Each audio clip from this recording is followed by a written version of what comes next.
Shri Ramachandra Parabrahmane Namaha. So in the last 5 slokas of Sri Rama Gita, that is from 31 to 35, Sri Rama said that one must be able to separate the difference between the self and its adjuncts. It has 3 bodies, the 5 koshas and the 3 avasthas. A person must be able to differentiate this and understand the self as the pure nectar.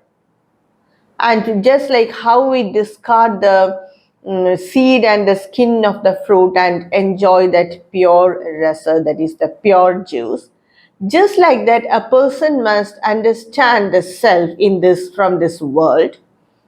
It's all pervading. It is complete bliss. It doesn't have any taint. It is eternal, infinite, ever blissful. And all this, that is the nature of the self. That is the self itself, non-dual, infinite. And especially blissful. That is complete satisfaction, and bliss is that we have not experienced it. Only a fraction of it we have experienced that bliss, but it is complete blissness. And all this is said about the self, that is the Atma. Now I continue from the verse 36. And in this verse, a very genuine doubt is erased. Let us see what it is. Evam vidhe jnanamaye sukhatmake kadham bhavo dukkhamaya pratiyate ajnanadodhyasavashat prakashate jnane viliyeta virodhadakshanat. Here, a very genuine doubt is arised, because when that self is bliss and I am that self, but it is said as complete jnana and all pervading, complete sukhatmake, all happiness, bliss. But I experience only dukkha. Why is it? I experienced I am finite. I experienced that dukkha. Most of the time we experience misery in this worldly life. If we overcome that by happiness only, so we experience that misery. If I am blissful, I am of that bliss nature, why do I experience this misery? And the answer is also given in the same verse. Ajnanato dhyasavashat prakashati. Due to ajnana, due to ignorance, that dukkha, finiteness, all that are superimposed on this self. And that's why we experience it. Due to avidya, all this negative nature are superimposed on this self. Jnane viliyeta virodadakshanat. By jnana, only all this will go. When will it go? Kshanat. Immediately it vanishes. Because jnana and ajnana cannot be together. They are opposite and they cannot be together. Just like light and darkness. If there is darkness, when we switch on the light, immediately the darkness will go. Just like that, jnana and ajnana are virodha. So the moment jnana arises in the intellect, ajnana will go. Yadanyatra vibhavyate brahman adhyasamityahuramun vipaschitah asarpabhudehi vibhavanam yatha rajvadike tadvada vishware jagat. Yadanyatra, that is yad anyat anyatra, one in the other. That is, we are imagining one for the other, one in the other. And that, why is we are imagining like that? Why are we thinking like that? Because that is due to Maya. This one in the other, that is said as adhyasa by the people who are wise. And here another drishtanta is given, and Vedanta cannot be explained without this example, that is the snake and the rope example, Raja and Sarpa example. In whatever Upanishad, if you take Gita, everything, this example is you cannot explain some of the verses without this example, because this is the perfect example for Maya, illusion. Nothing else can be explained more than this. This example is, you see a rope, but by illusion and Maya, it appears as a snake. And we are so scared of that. It appears as a snake. Actually, there is no snake. It appears as a snake. So why it is happening? It is Maya. Just like that, in the self, there is no dukkha. But it appears as dukkha, and you worry for it. Just like it appears as a snake and you're scared of it. So a wise person, he knows the difference and he's not scared of it. That's what is explained in this verse. So the problems of the anatma, or the misery, the disease, everything, that is imposed on the self, and we feel that I am worrying, I have this pain and all that. So actually, it is not there, but it appears it is. Then why does it appear? Because of avidya, we do not know the nature of the self. And like this, the world is superimposed on Brahman. That is, this anatma is superimposed on the self. The next verse, that is the 38th verse, says, Vikalpa maya rahite chidatmake ahankara yesha prathama prakalpitah adhyasa yevatmani sarvakarane niramaye brahmani kevale pare. So in this all-pervading self, there first arises the ahankara, I, that individuality. This ahankara is different from the worldly ahankara what we have. That is, I have this, I own this, I know this, I do not know this, I am not capable of this. See, some people think that if I say that I do not know this, I cannot do it, all these are so humble way of expression. No, it is actually a negative ahankara. The positive ahankara is I know this, I only know this. But the negative ahankara is I do not know this, how can I do this? That is also not real. One has to just stand in his own self. If it is new to us, let me try. By again and again it be try, if it will become perfect. Actually, the word perfection itself differs from each one of us. For me, something is perfect, and for other, it is not perfect. So that itself will just differ. And in that, we cannot say that I know this or I do not know this, because that is ahankara. And in this all-pervading self, this ahankara arises first. And why does it arise? Due to avidya. Not only it arises, you know what happens? Immediately when it rises up, this ahankara, when it rises, it immediately superimposes with that all-pervading self. So the all-pervading self appears as this finite ahankara, and that's why the self feels that I am finite, I have this dualities, all that because of the superimposition the self feels. And the ahankara, it feels that it is intelligence. This intelligence is different from intellect. Intellect is gathering knowledge, and that is buddhi. But intelligence is that which shines the intellect. Intelligence is a chit. It shines the buddhi. So, because of this superimposition, the ahankara that is the intellect and Atma, it feels that it is intelligence. So this is the wrong notion, and because of this, all this, if a person knows to separate this, then he will feel the self as Niramaya. Niramaya is free from all the pains, that is the diseases, you can say. What diseases means? Not the disease and pain of the physical body, of the mind. What are the diseases of the mind? Jealous, anger, greediness, comparison, great disease, comparison, not happy, misery, happy. All these are the diseases of the intellect and mind, and that is, the self is free from all this.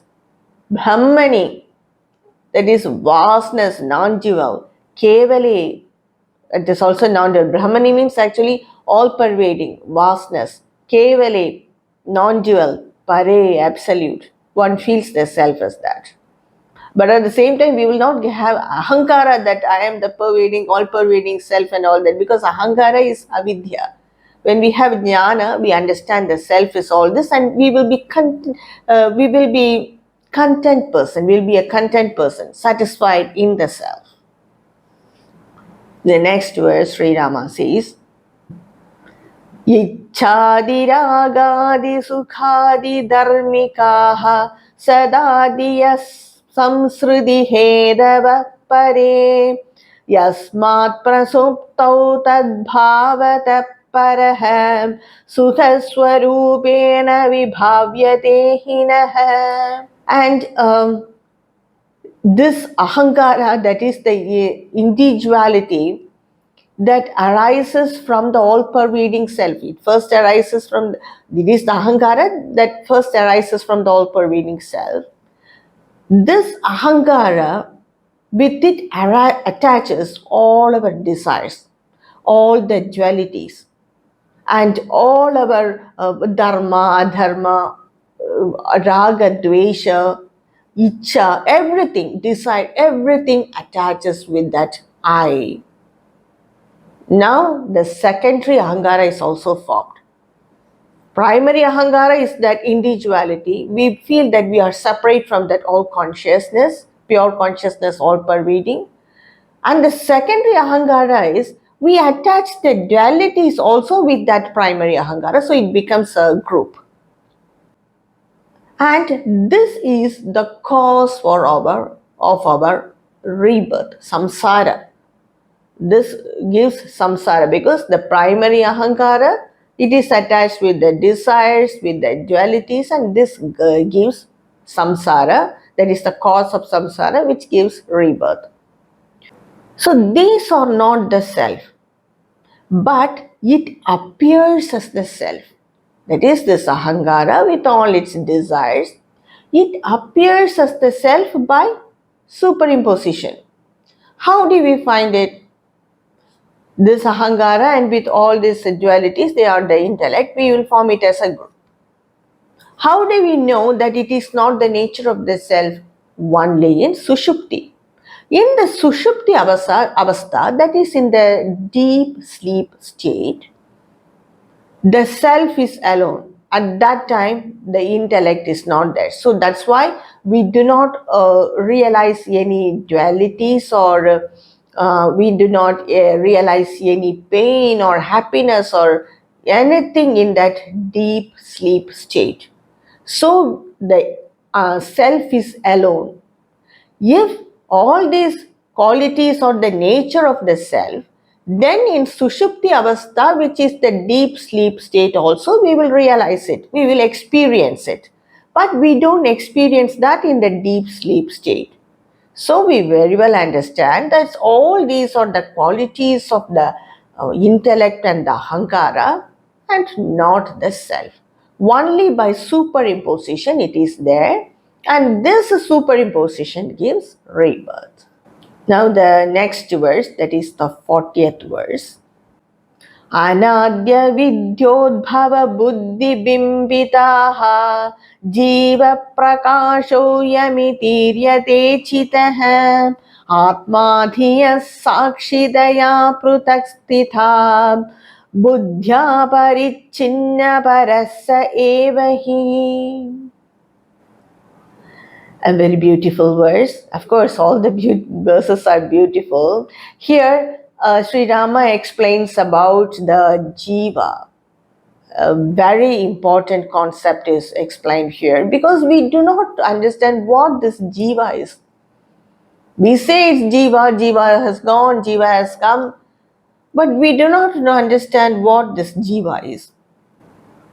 Due to this anadi avidya, that is beginningless avidya, udbhava arises, the bimba, that is bimba means the reflection. The reflection of the pure consciousness arises, and that is the jiva.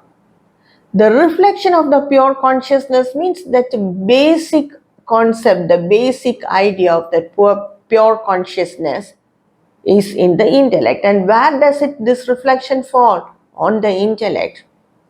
So due to this maya, which is beginningless, the reflection of the pure consciousness falls on the intellect. Because the intellect is there and it falls on it. The light of the Supreme, that is that prakashato, the light of the Supreme falls on the intellect. And that is because of maya. Atma dhiya sakshidaya prutak stitha. That is, Atma is the sakshi of this intellect. Atma is the sakshi of the intellect, that is, the self is the sakshi of the intellect. And the reflection, that is, bimba means shadow or reflection. And the reflection of the self or the reflection of the Atma falls on the intellect. The nature and the quality of the buddhi is different from the nature and the quality of the self. The self is all pervading, a pure consciousness, infinite, non dual, and all that. But this intellect is finite, it has its own impressions, it doesn't have any bliss in it. And so there is difference in quality and nature between the intellect and the self. So one must know the difference between this. So the intellect is different from the self or the Atma, but the Jiva, it is the same as the Atma or the self. Because this Jiva is the reflection of the self only, so it is the same as the self. See, for example, I'm standing in front of a mirror. What is the mirror? It is a glass piece which has a mercury coating or some coating which can make it shine.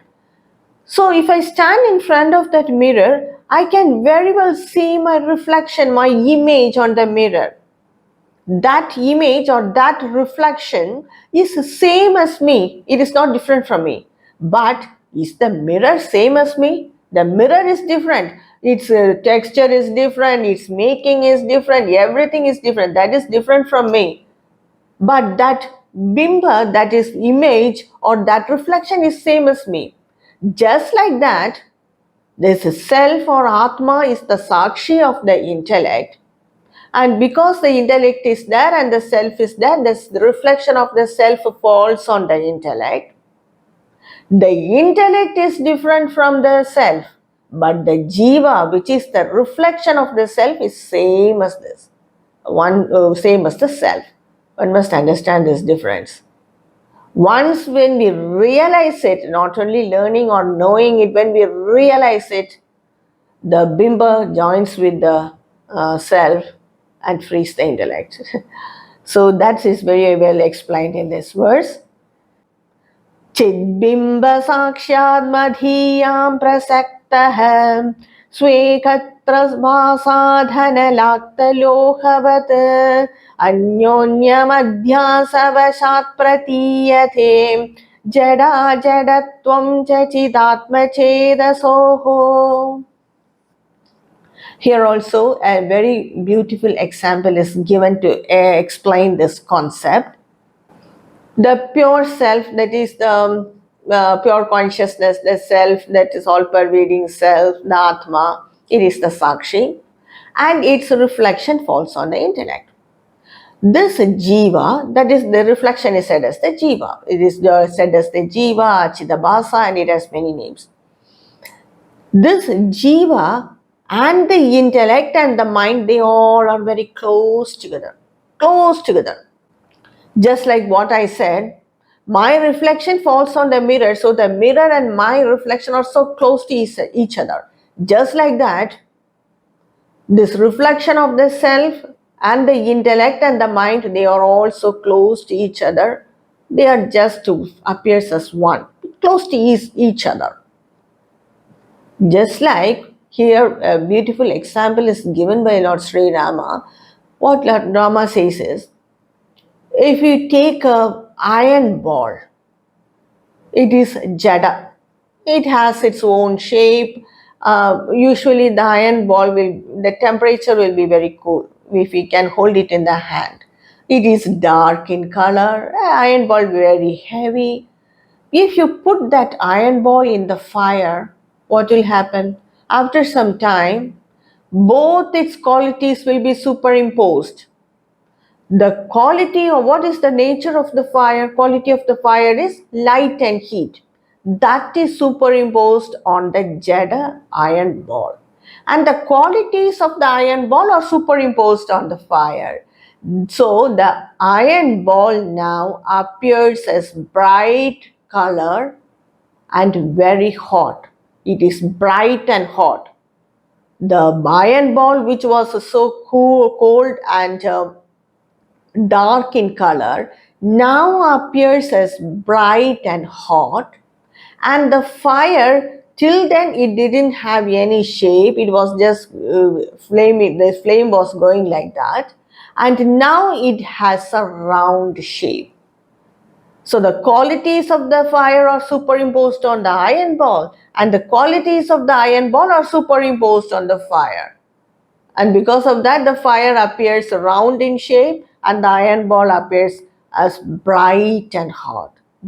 Just like that, the qualities of the intellect are superimposed on this reflection jiva, and the jiva, which is the pure consciousness, which is the reflection of that self itself, appears as this anatma. So the jada and the ajadatvam, they both are superimposed.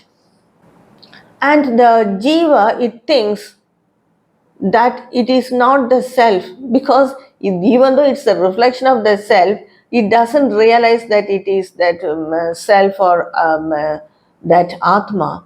It feels that it is anatma, and the anatma getting the qualities of that self through the reflection of that, through that reflection of the self, that is the jiva, and the anatma feels that it is intelligent.